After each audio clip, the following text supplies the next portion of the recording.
Alors maintenant, je me focalise, comme vous l'avez fait pendant un an, sur votre 13h. Quelle modification avez-vous apporté au JT en un an? Je pose la question pour tous les gens. Vous dites l'audience, ça se gagne peu à peu. Oui. Il y a des gens qui vous ont encore pas vu, qui nous écoutent là, qui vous ont encore pas vu au 13h. Donc qu'est-ce qu'il y a de neuf? Venez nous regarder et voilà. puis vous me direz si vous êtes, si vous êtes convaincu. D'abord, c'est un état d'esprit, c'est une humeur, c'est une ambiance. Voilà.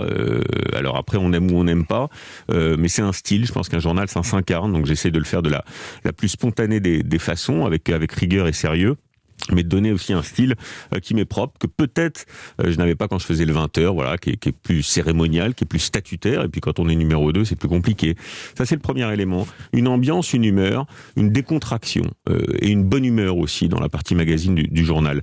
Recentrer la ligne éditoriale, clarifier, plus simple, plus décryptage, plus service public en somme, et plus près des territoires avec des illustrations régionales plus importantes que ce qu'on faisait jusqu'à présent.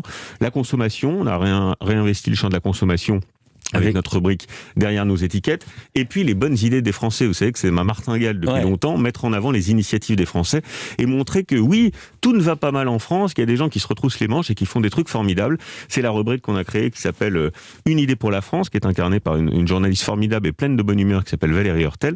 Et ben tout ça, ça participe. C'est pas la révolution qu'on a fait, mais par petites touches, à modifier et à enrichir l'offre éditoriale du 13h. C'est un peu ce qu'on appelle du journalisme de solution.